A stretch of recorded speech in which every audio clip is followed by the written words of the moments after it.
Tell us why you think voters need to cast a ballot in this election. What are you going to do to promote this? I think we have a civic responsibility to vote in every election. It's the point of a democracy is the ability to have the choice and the option to vote. I'm telling everybody I know you need to vote regardless of who you like, whether it be me or whoever.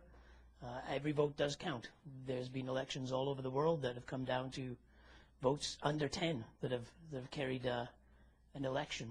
So it's everybody's civic responsibility to vote. The region's budget last year was $700 million. What experience do you have in the development and stewardship of a strategic fiscal plan? I'm a business owner in Fort McMurray and have learned fiscal responsibility and budgeting the hard way, coming into it with not a lot of experience, having to learn exactly how to do it, answer to bankers, answer to stakeholders, shareholders, investors. I understand the process. I understand why people ask the questions that they ask. We have a responsibility to the citizens to plan an appropriate budget. I've had 17 years experience working with the municipality in the fire department, and within that I was involved in a couple of different committees that were responsible for using municipal money, and also the branch that I eventually left from, which was the training division, was responsible for assisting in developing a program which had to keep the budget, of course, in mind. So. Great, thank you.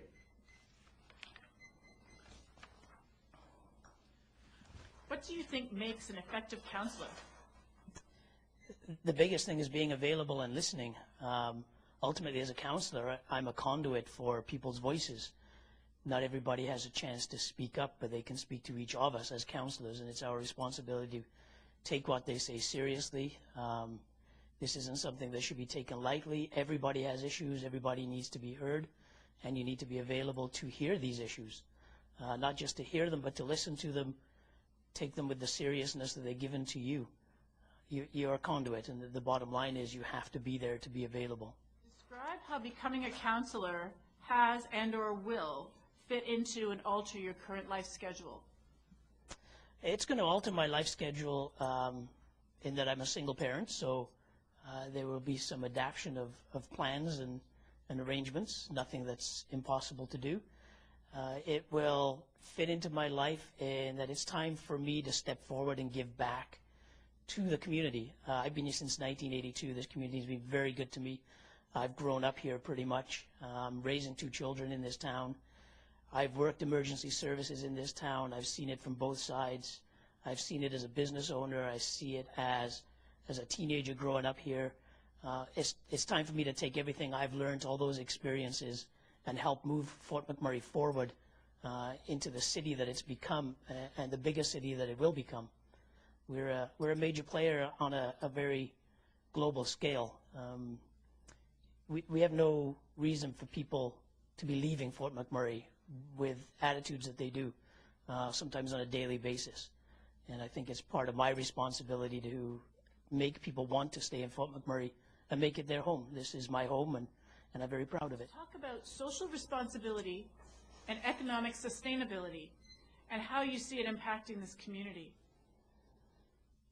Well, social responsibility is firstly to the area in general. Environmentally, we have a responsibility. We have enough bad PR about dirty oil. We have a social responsibility to the people that live here. From every walk of life, you've got people living off minimum wage to people who bring in substantial salaries. We have to represent each one of those. They all have their own needs. They all have their own issues. We have a social responsibility to them. We have a social responsibility to the business community here, to the single parents, to the athletes in this town, everybody that wants to do something. We socially are responsible for any and all of that, and it's a matter of balancing those things. In terms of economic sustainability, Fort McMurray itself is an economic hub. There's the myth that the streets are paved with gold and you can come up here and make your fortunes. That's driving some of the attitudes that we see.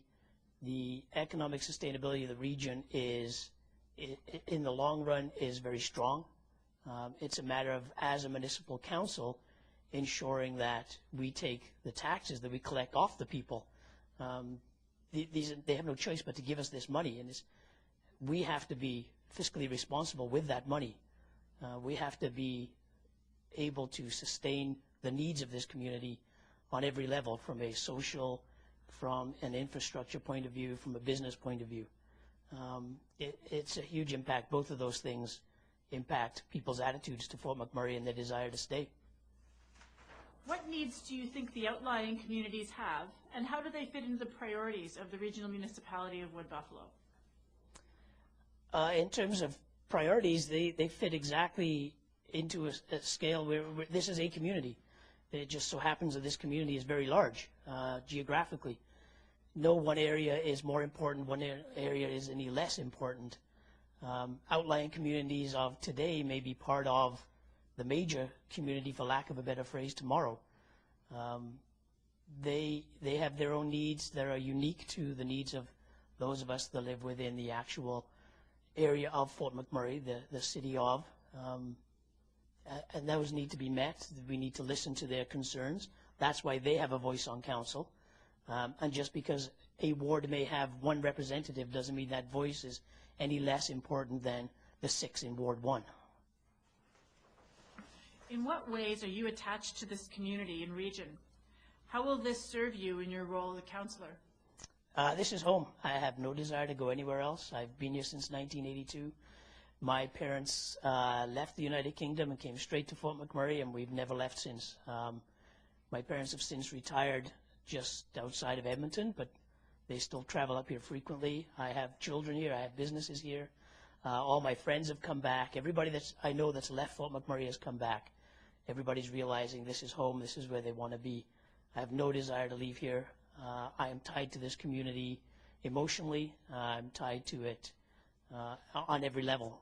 And I think that'll help in my role as a councillor, in that I need to see this community grow properly, somewhere to raise a family. As selfish as it may sound, I want the best for me. And in doing that, I represent everybody else.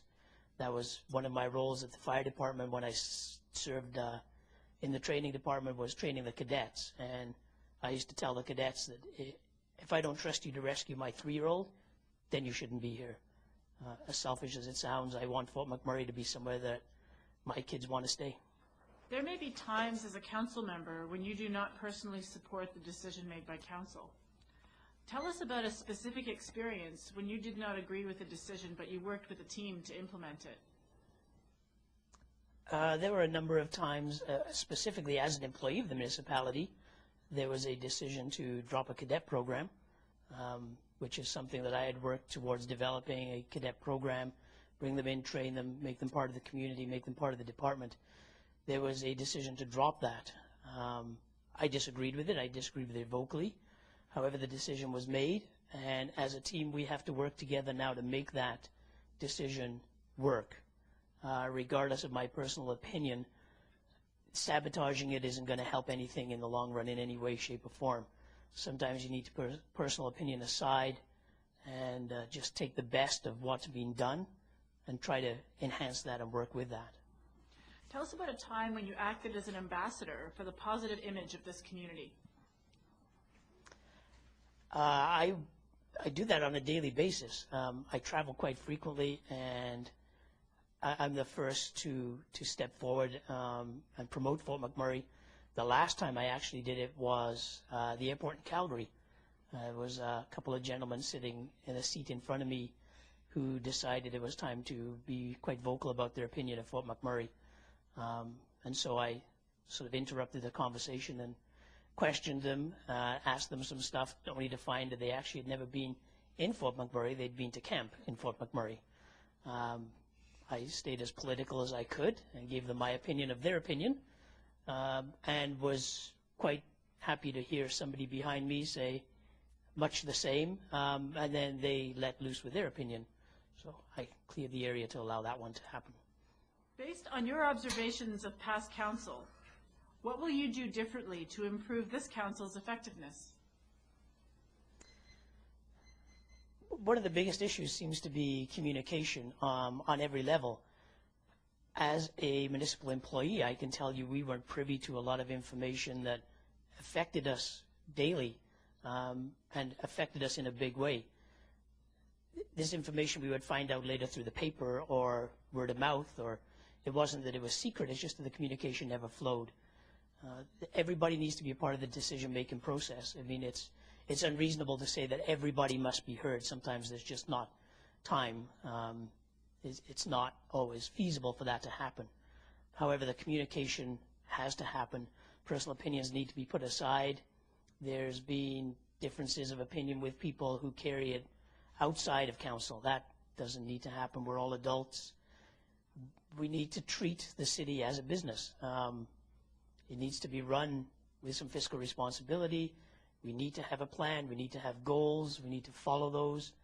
But there needs to be some fluidity for when things happen that we may not expect. Sometimes it seems like, for lack of a better phrase, council was caught with their pants down on some issues.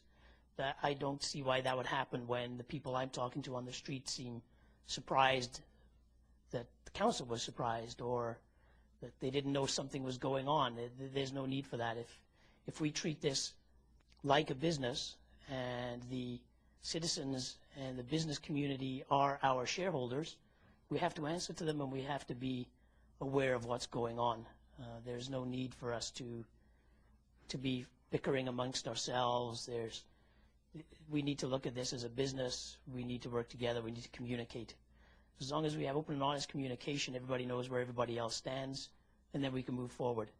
As long as there's some direction from the top, just like anything else, you need a captain of a team. My analogy would be at the fire hall, we have battalion chiefs. Those are the guys that tell us what to do, and then we take those and we run with it. That's what needs to happen.